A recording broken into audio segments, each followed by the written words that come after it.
Spartacus was a Thracian, born sometime before 100 BC. Thracian, or Thrax, was the name for a type of gladiator, but there is sufficient reason to assume that he was actually born in Thrace, present-day Bulgaria. The sources that we still have of Spartacus' life number only 7 pages, which are part of Sallustius' Historiae, not to be confused with Herodotus, Tacitus, Timaeus, or Polybius' Historiae. Spartacus served as a support soldier, a Roman auxiliary unit in the Roman army, which in this border area of the empire had to contend with a rebellious indigenous population.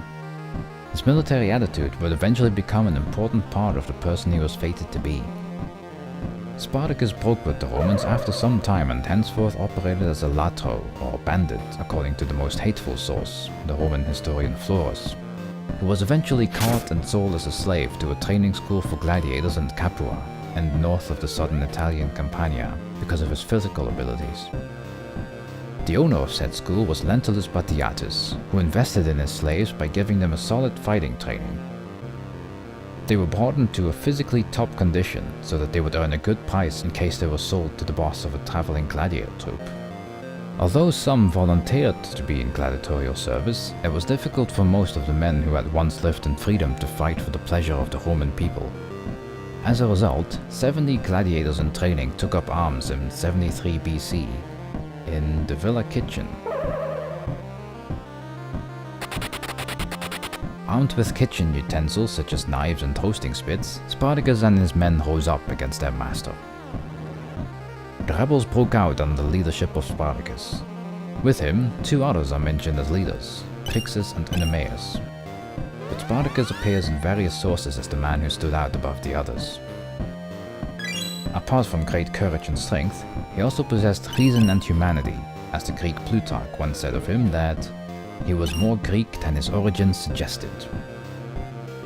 On the way from Capua to the south, the insurgents took possession of gladiator weapons that were taken to another city, as well as proper weapons when they warded off an attack from Capua.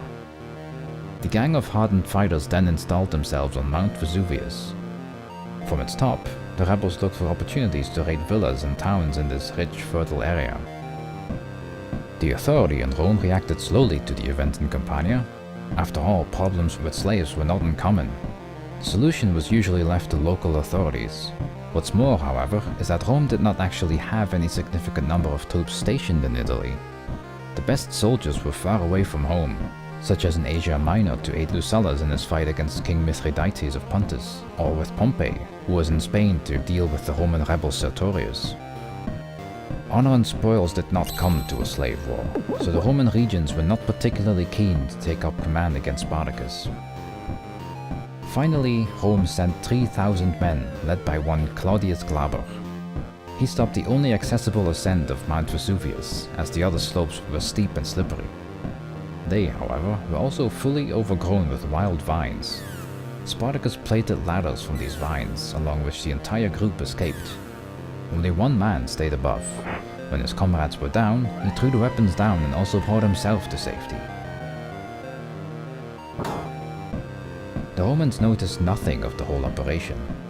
To their astonishment, they were suddenly attacked in their camp and were easily routed.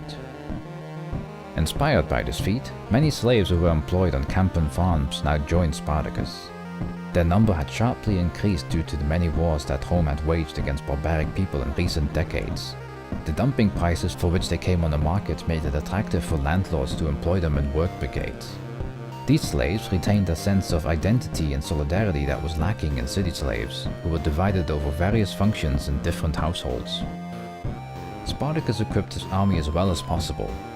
In the absence of iron, the insurgents hardened wood into the fire. Shields were made by crossing a braid of willow branches with animal skins. Several Roman commanders tried to deal with Spartacus in Campania, but he continued to outwit them.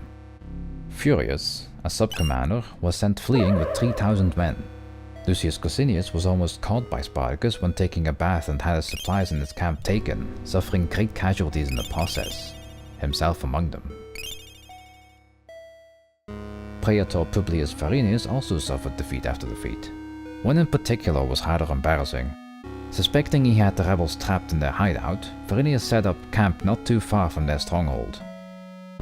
In order to escape, however, Spartacus's men abandoned the camp in the quiet of the night and left behind fresh corpses in front of the camp gate to give the impression that guards were still present. Despite this, the Gauls of Crassus and the Germans were beginning to grow eager to meet Varinius in open battle, but Spartacus resisted this kind of hubris. In their raids in Campania, the slave army plundered estates, villages and a few towns. Nola and Nuceria are mentioned by name. Larger cities, like Neapolis and Pompeii, proved to be impregnable for the rebels. During one of these raids, however, many of the rebel slaves began to cause riots against Spartacus's orders. Tensions, it would seem, were beginning to rise in the restless ranks of Spartacus's men. The next year, in the spring of 72, the rebel forces split up as they began to make their way northward along the Adriatic Sea. They split up into different hordes in order to forage the lands more effectively, but this also resulted in some groups speeding up ahead of the others due to the ethnic division of the rebellion. The separation proved fatal for the eager Crassus. At Mount Gargano, he and his supporters were destroyed by the Romans. Despite their differences, Spartacus showed Crassus all the honors that he could. At the funeral pyre, he made imprisoned Romans fight one another as gladiators.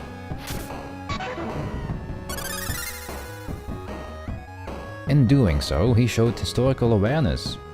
After all, the gladiator games had arisen from rituals at cremations. Blood that flowed at the stake would feed the life force of the dead. The old name for gladiators already pointed to this origin, as they were called bastuarii, or pyromen. The Romans tried in vain to block the way to the Po Valley. There, Spartacus and his men could have escaped across the Alps to their homelands, the very purpose that Spartacus might have had in mind. However, his supporters, in their overconfidence, did not listen to his arguments.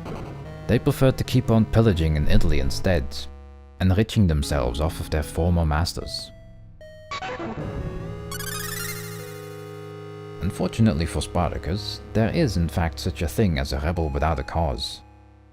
The signs his supporters show are clear characteristics of a primitive rebel, as dubbed by the renowned historian Eric Hobsbawm.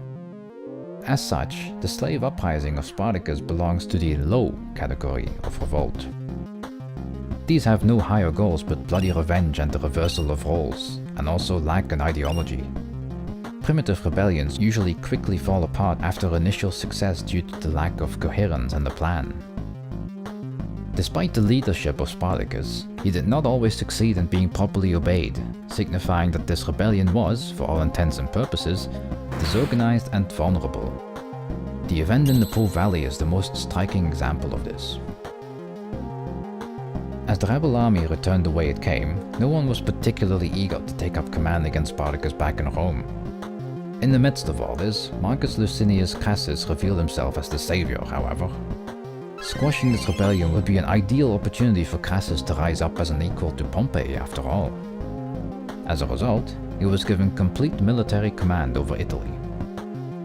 As his first act, the two legions that had failed to prevent Spartacus's breakthrough to the south were collectively punished. Crassus sought to restore the discipline in his army through the old punishment of decimatio, or decimation. Out of 500 men, Crassus appointed every 10th man by lot. The 50 selected candidates had to be killed by their very own comrades. Spartacus had meanwhile maneuvered to the very south of Italy with the intent to sail down to Sicily. When a deal with Sicilian pirates to cross the Strait of Messina went wrong, Spartacus was left no choice but to take his force north to face a Roman army more ruthless than any he had ever encountered before. Knowing that many of Rome's best soldiers were outside of Italy, Crassus proceeded carefully. Rather than to try and risk open battle against Spartacus, he sought to trap and starve out Spartacus and his troops. In this dire hour, Spartacus was even willing to offer terms of surrender. Crassus outright refused, however. Miraculously enough, though against a heavy price, Spartacus managed to break through Crassus's trap by filling in one of his trenches, allegedly with human bodies according to some. A dissident group led by Candacis and Candacis, including many Celtic and German troops, broke away from Spartacus and set off on their own, while Spartacus possibly intended to venture east to Brundisium, perhaps hoping to cross the Adriatic Sea. When a Roman force led by Marcus Terentius Varro Lucullus instead landed there, however, Spartacus's force was divided and increasingly surrounded. With Castus and Candacis' forces defeated by Crassus in the spring of 71 BC at the Battle of Cantana, Spartacus's hand was forced and the stage was set for a final battle. Though historians do not know exactly why, the rebels decided to take the fight to the Romans themselves. It is possible that his supporters forced Spartacus to finally meet Crassus in open battle himself. In the final battle, Spartacus tried to find his way to Crassus head-on in hopes of breaking his army's morale. Unfortunately, he could not reach him. He was stopped in his tracks by a lance that pierced his thigh. Surrounded and outnumbered, it's said that he resisted his assailants until the very last as he fought on his knees.